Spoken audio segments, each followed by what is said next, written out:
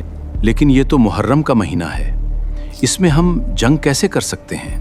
کوئی بات نہیں، محرم کا مہینہ جنگ کے بعد رکھ دو، ایسا موقع دوبارہ نہیں آئے گا. اب یہ کرنا مشکل ہے، ہمارے زیادہ تر غلام باغی ہو چکے ہیں اور محمد کے اصولوں کے مطابق ہم ان مہینوں کو آگے پیچھے نہیں کر سکتے. لیکن ابھی بھی ایک سوال آپ سب کے دماغ میں آنا چاہیے کہ بھائی جب کربلا ہوا ہی نہیں، جب محرم کو کوئی واقعی نہیں گزرا، تب یہ عرب کے بدو اور یہ یہودی کس چیز کو اتنی زیادہ امپورٹنس دیتے تھے کہ 10ویں محرم کا روزہ رکھتے تھے؟ اس سوال کے جواب کو جاننے کے لیے چلیے میں آپ کو لے کر چلتا ہوں مصر کے ہزاروں سال پرانے زمانے میں. اس زمانے میں مصر یعنی ایجپٹ دنیا کی سب سے طاقتور سلطنت میں سے ایک تھی، اور اس سلطنت کا بادشاہ تھا فرعون، ایک ایسا ظالم بادشاہ جس نے ظلم کی ساری حدیں پار کر دی تھی. یعقوب علیہ السلام کی پوری نسل اس کی غلامی میں پس رہی تھی. ان کے بیٹوں کو ذبح کر دیا جاتا، ان کی عورتوں کو ذلیل کیا جاتا اور ان لوگوں کی بری طرح پٹائی کی جاتی. کیا کہا تو نے؟ فرعون تیرا خدا نہیں ہے؟ آج میں تیری کھال ادھیڑ دوں گا کمبخت، ہٹ پیچھے. قرآن میں اللہ سبحانہ و تعالیٰ بیان کرتے ہیں کہ فرعون اپنے غرور میں، اپنی طاقت کے نشے میں اس قدر اندھا ہو گیا کہ وہ لوگوں سے کہنے لگا فقال انا ربکم الاعلی، کہ میں تم سب کا خدا ہوں اور میں سب سے بڑا رب. سو کہنے لگا کہ تمہارا سب سے بڑا مالک میں ہوں.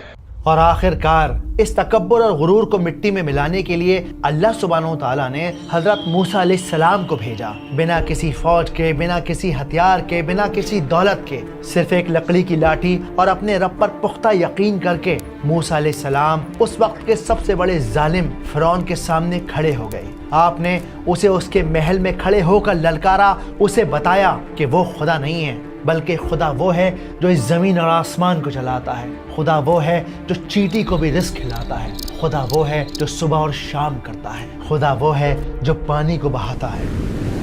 خدا وہ ہے جو پودوں کو اگاتا ہے. موسیٰ علیہ السلام نے سالوں تک ایک اللہ کو ماننے کی دعوت دی، دور دور علاقوں میں جا کر لوگوں کو سمجھایا، انہیں بتایا کہ فرعون خدا نہیں ہے بلکہ خدا وہ ہے جو ہر وقت ان کا خیال رکھتا ہے. اور دھیرے دھیرے دھیرے لوگ ان کے ساتھ ایک جٹ ہونے لگے. جب فرعون کا ظلم بڑھا تب موسیٰ علیہ السلام کے ماننے والوں کی جان پر خطرہ منڈرانے لگا. تب اللہ سبحانہ و تعالیٰ نے موسیٰ علیہ السلام کو حکم دیا کہ اے موسیٰ اپنی قوم کو لیجئے، یہاں سے نکل جائیے. حکم ملتے ہی بوڑھے، بچے، جوان، عورتیں، کمزور، لاچار، بے بس سب کے سب اپنا سامان باندھ کر موسیٰ علیہ السلام کے پیچھے چل دیے. لیکن جیسے ہی فرعون کو یہ خبر ہوئی کہ اس کے غلام اس کے چنگل سے فرار ہو رہے ہیں، اس کا غصہ آسمان کو چھونے لگا. میری فوج تیار کرو، آج مجھ سے کوئی نہیں بچ پائے گا، میں سب کو ختم کر دوں گا. غصے میں چور فرعون اپنے گھوڑوں پر سوار ہو کر اپنے محل سے نکل پڑا. چیختے چلاتے گھوڑے، چابک کھاتے گھوڑے زمین پر بجلی کی رفتار سے دوڑ رہے تھے.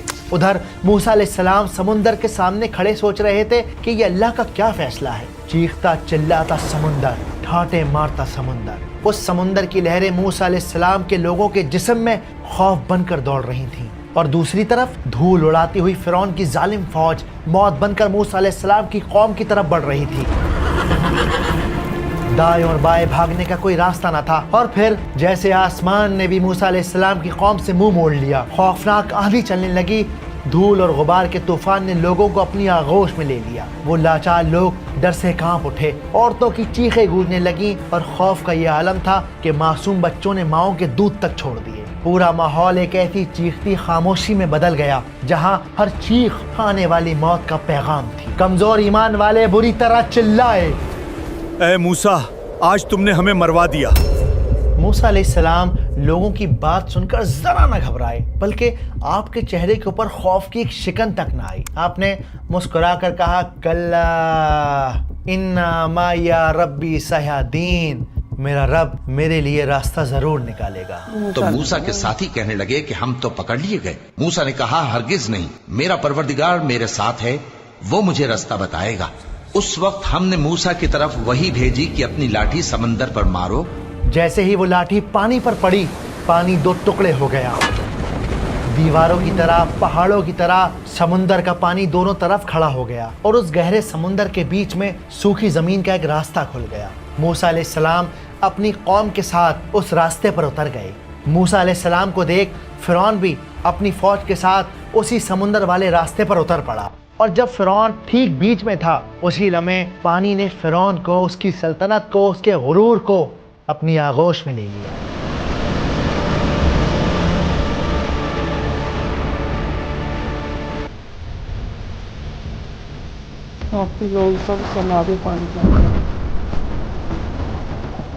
اللہ سبحانہ و تعالیٰ نے فرعون کے ظلم کو اس دن ہمیشہ کے لیے ختم کر دیا اور اس کی لاش کو تا قیامت لوگوں کے لیے ایک عبرت بنا کر چھوڑ دیا۔ تو آج ہم تیرے بدن کو بچا لیں گے تاکہ تو پچھلوں کے لیے عبرت ہو، اور بہت سے لوگ ہماری نشانیوں سے بے خبر ہیں۔ اور یہ عظیم معجزہ کس دن ہوا تھا؟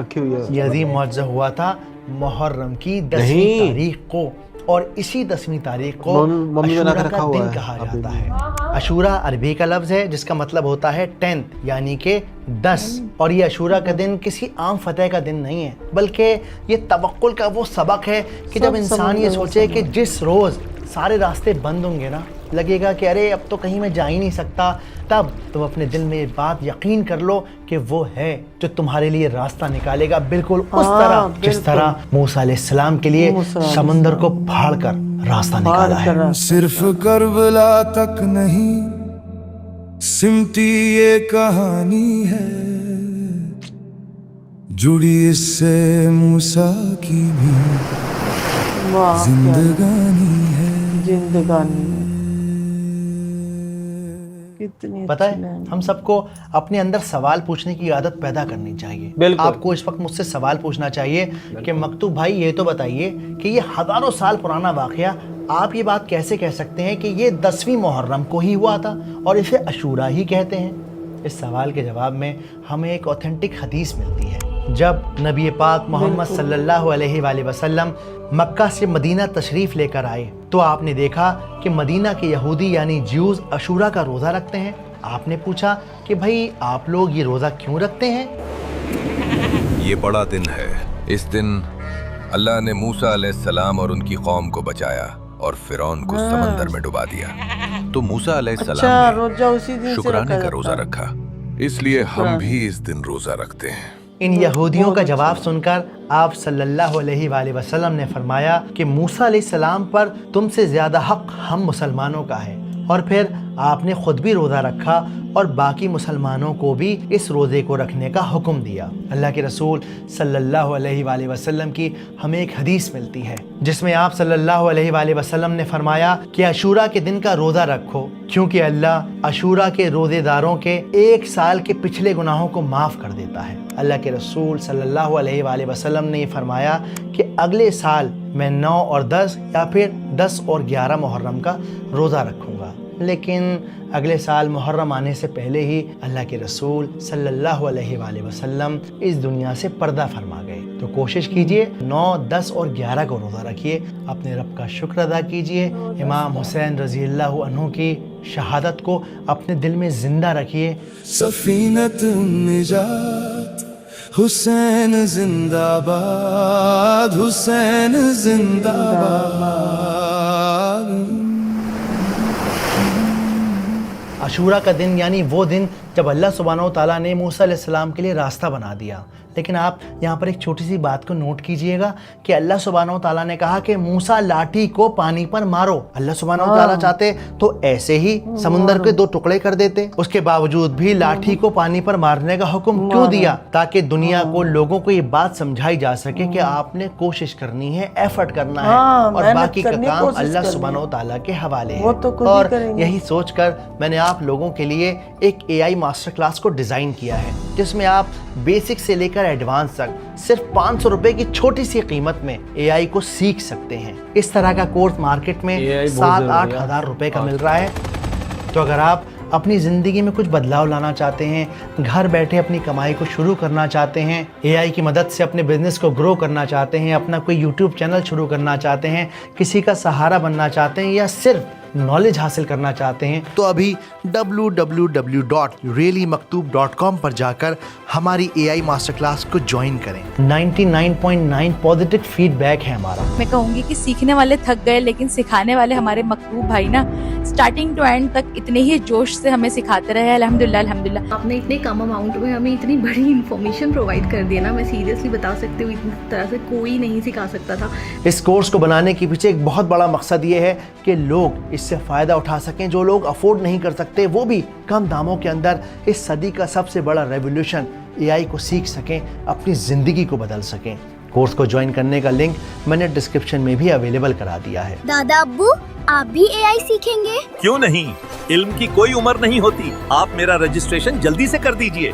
تو اس محرم اپنے آپ کو بدلیے, اپنے طریقے کو بدلیے, رسول اللہ صلی اللہ علیہ وآلہ وسلم کی سنت پر چلنے کی کوشش کیجیے, روزہ رکھیے, عبادت کیجیے, کوئی مشکل آن پڑے تو حق کا ساتھ دیجیے امام حسین رضی اللہ عنہ کی طرح. امید کرتا ہوں کہ آپ کو ویڈیو پسند آئی ہوگی, بات سمجھ آئی ہوگی.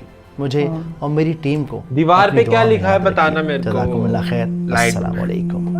صرف اس سمے جیسے ان لوگوں نے کہا کہ ہم حضرت حسین کا نہیں ساتھ دے سکتے, نہیں تو یزید ہم کو مار دے گا, ہم اپنے گلے نہیں کٹوانا چاہتے, تو وہ لوگ ڈر گئے. مطلب جو لوگ ہیں وہ تھے مسلمان ہی لیکن وہ ڈر گئے.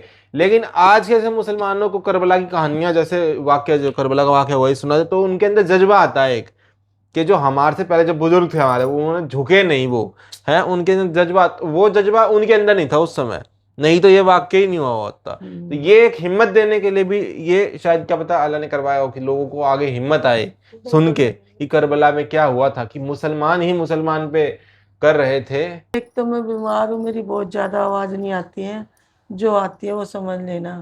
مطلب میں یہ سوچ رہی ہوں یہ جو ویڈیو سمجھا رہے بتا رہے ہیں یہ اتنا کیسے یاد کر لیتے ہیں, ایک ایک ورڈ پرفیکٹ ہوتا ہے ان کا بالکل. ارے یہ ایک ایک بات اتنے لمبے سمے تک کتنے اچھے سے بتاتے ہی رہتے ہیں. کوئی بھی کھولنے پر بتانے کا جو ایکسپیرینس ہے نا وہ بہت اچھے سے بتاتے ہیں, اچھے سے سمجھاتے ہیں. یہ پتہ چلا کہ محرم کیوں منایا جاتا ہے, روزے کیوں رکھے جاتے ہیں, تو کتنی جانکاری ہوئی ہے. اگر میں بیمار کر کے پڑی رہتی تو مجھے جانکاری بھی نہیں ہوتی.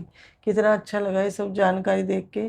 اور موسیٰ کو جب لاٹھی مارنے کے لیے بولا تھا تو اس میں بھی یہ تھا کہ فوکٹ میں ہی سب کچھ نہ مل جائے, محنت تو کرنی پڑے گی بھائی, محنت کریں گے تو سفل ہوئے, باقی تو اللہ بیٹھا کرنے والا. سنی اور سیاہ سب محرم الگ الگ کرتے ہیں لیکن سب لوگ مناتے ہیں. پر وہ تو بتایا ہی نہیں کیا الگ الگ, مطلب محرم تو مناتے پر وہ الگ کرتے کیا ہے وہ نہیں بتایا نا.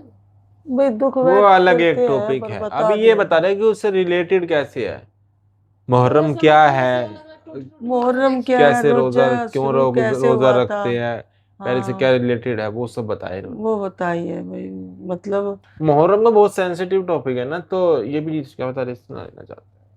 اچھا لگا اور انہوں نے بتایا اس سمے بتایا, یہ بھی بڑھیا ہے کہ نہیں. اس سمے یہ والی ویڈیو آئی تو ملتے ہیں نیکسٹ ویڈیو میں کوئی اور بھی ان سے ریلیٹڈ یا کسی اور چیز سے ریلیٹڈ یا کچھ آپ بتانا چاہتے ہیں تو بتانا, ٹھیک ہے. تو ملتے ہیں نیکسٹ ویڈیو, تو لائک کے سبسکرائب کریں. بائے.